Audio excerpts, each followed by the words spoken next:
My name is Joe Fugaro. I was born in Kearney, New Jersey in 1947, and I lived there until I joined the service and I was 18 years old. I joined the Navy in January of 1966. I received a notice in December to report for physical because they were increasing the troops because of the Vietnam War. And went down December, I believe it was December 20th. I had a report for physical. And I was classified 1A, which meant that I was okay to go into service. So I had to make a decision whether to get drafted, which would have been within the next month, or to join a branch of the service. And I decided to join the Navy. Because I went in before I was drafted, I could pick the branch of service that I wanted. And I was lucky enough to get in the Navy at the time. And we left for boot camp on January 26th of 1966. Middle of the winter, we reported to Great Lakes Naval Training Center up in Great Lakes, Illinois. Freezing cold. I thought it was cold here in our area where we live, but when I got there, it was even colder. You take a battery of tests while you're in basic training, and then they classify you as to what you're more qualified for.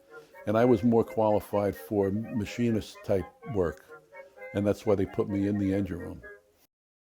All right, when you're on board a ship out at sea, you wound up actually working at your duty station on board the ship, and mine was in the engine room, so we had always something to do down there. You know, you had to stand watch, basically running the engines that propel the ship, and then there was repairs to do. And if a pump broke down, you had to start working on it right away.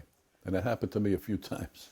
And I stayed there the whole time I was in the Navy, on the same ship, same engine room, same everything. I went to some good places. We went to Hong Kong and Japan and the Philippines. You know, being young and you know, you want to go out, have a good time, have a few beers. Guys have a little bit too much to drink, and then they get in a little bit of a problem. You have to break that up, and you try to calm things down. And if the guy was really drunk, you got to get him back to the base, and just make sure that he didn't get arrested by the locals over there, because then you can be in a lot of trouble. Their laws over there are a little different than what we had here. So, The USS Chicago was a guided missile cruiser, and when we went over we patrolled the waters of North Vietnam, off the coast of North Vietnam in the Tonkin Gulf. And our purpose was to guide the airplane strikes over North Vietnam from the carriers. We had a system on board the ship where they would fly through our radar, and we would guide them to where they had to go, and also when they came back to the Enterprise or the other carriers that were out there. And the other thing we did, we had a helicopter detachment on board the ship, and we had maybe 3, 4, 5 helicopter landings each day. That was a search and rescue, and they would send the helicopters out if a pilot went down, was shot down, to try to find him and rescue him. Being where we were, and you were in a combat zone, although we were off the shore, we were still, in that area. We had missiles on board the ship, and there were times where, they thought they were going to shoot down a enemy plane, so the missiles would come out on the launcher. While I was on board there, we didn't shoot any enemy planes down, but we did have a lot of practice runs, I guess they call them, and where you would fire a missile. And every time they did fire one, even in a practice, it would burn all the paint that was all around the missile launcher. The heat from those missiles was very intense. We happened to be up there, I think it was a Sunday, and on board a ship, usually Sunday is kind of a relaxing day. We were up there one day just sitting on the main deck, and all of a sudden the alarm went off for general quarters, and the doors of the missile launchers opened up, and out comes a missile on each side, and we had to scramble out of the way and get to our, duty stations for general quarters, because we didn't know whether it was the real thing or what was going to happen. So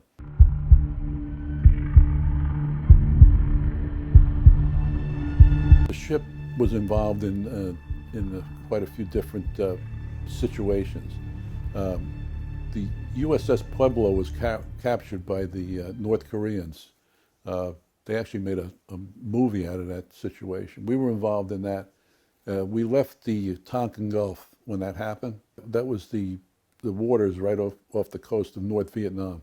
And we left that area where we were patrolling and went up to the Sea of Japan, which is right where the Korean borders were.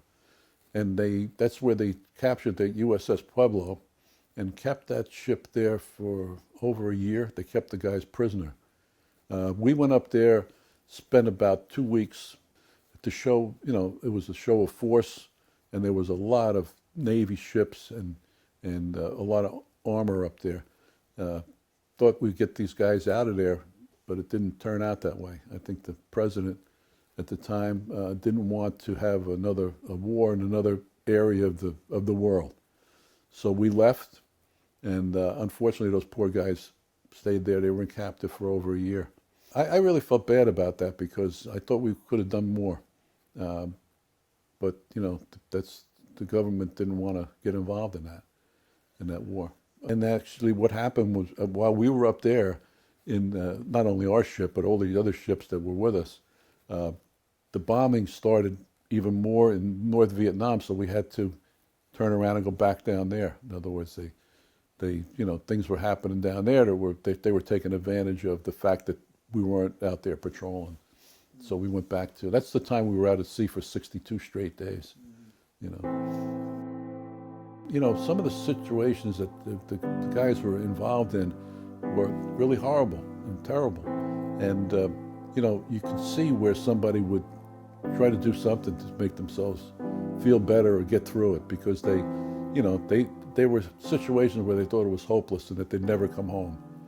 It's unfortunate that it had to happen to them, and it affected their lives later on.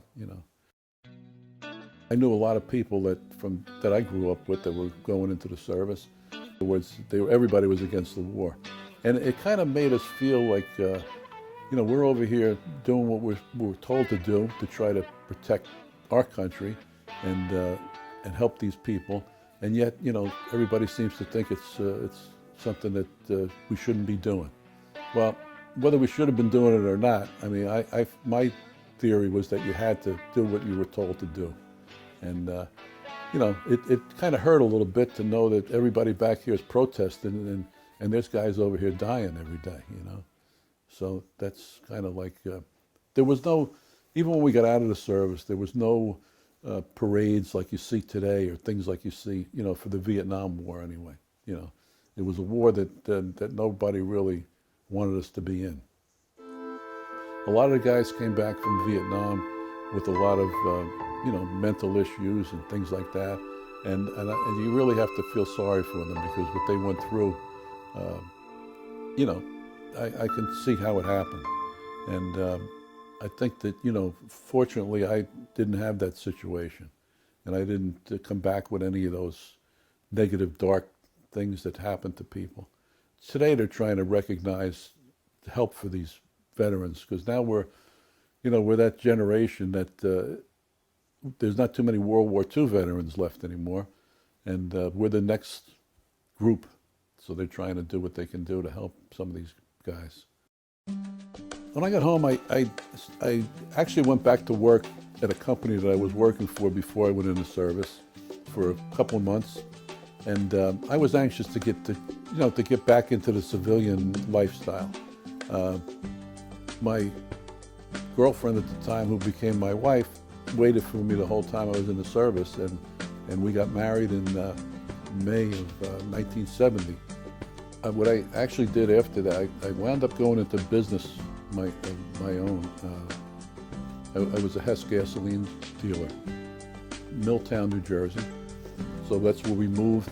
We moved down to Milltown, and that's where my daughter was born in 1974, and my son was born in 1977, and we lived there for, quite a number of years until my wife passed away in 2013. And, I had that business for 10 years, from 72 to 82. And then I went into the dry cleaning business. And when I was on the ship, we worked with steam all the time, and it was hot, and it was, the conditions weren't great. I went into the dry cleaning business, which is basically the same thing: steam, boilers, that kind of stuff.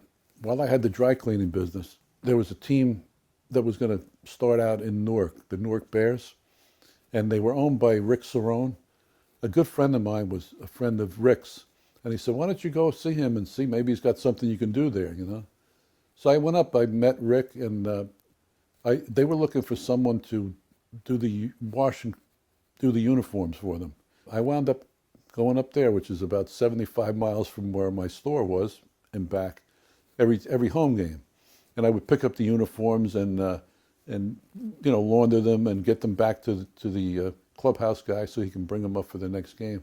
And I wound up doing that until the new stadium was built, and we had a laundry system put in there. So they really didn't need me to do the uniforms anymore, but the general manager said, "What do you want to do next year?" I said, "Doesn't matter, I'll do whatever, So he said, "How about doing balls and strikes?" I said, "Yeah, that's fine." I didn't even know what it meant, but I said, "I'll do it." I wound up going up in the little control room we had up there, and I was, I was the guy that when it was a pitch came, it was ball or it was a strike, I pressed the right button and it went up on the scoreboard. It went from there, from that point on. I met a lot of great people in this business, but it's been a way to start, but it worked out. Well, I think that the service, it teaches you discipline. It teaches you how to work with other men, and it kind of gives you a responsibility that you have to uphold. When you're in boot camp, and even at a young age of 18, 19 years old, you can't run home to your mother or your father and complain about anything because they're not there, So you have to learn how to take care of yourself and how to just, become a man. My father was in the Army in World War II. He actually made the D-Day invasion in Normandy, and about a month later he was wounded in action, so he was awarded the Purple Heart. I think that he was a big incentive to me to just do the best I could, and that was always my theory. I was going to be there for 4 years. I might as well get as high a rank as I could possibly get in 4 years and make the best of everything that was there. I think I had about 5 different medals that I was eligible to wear for being on board the ship during these different things that happened. The discipline that you go through, the getting up early and getting ready for the day and doing what you're told, taking orders, was very important. And I think it shaped my life to where you learn how to take orders until it's your time to give the orders. But it really did makes you responsible, makes you get to your job on time, because you don't ever want to be late when you're in the service for anything. And I've kind of carried that through. In fact, some of the guys laugh at me because I get there, where I have to be a lot earlier than I have to be there. But that's just the way I am. I have a tremendous amount of respect for the soldiers and sailors and Air Force people that were in the service. I'm glad I did what I did, and I'm proud of that fact. And I'm not looking for any recognition. I know in my heart that I did what I had to do, and glad that I was able to serve this country, and you feel like you're a proud citizen. God bless America, right? I always stand for the anthem, and it kind of, you see these tributes today that are really heartwarming. They really are.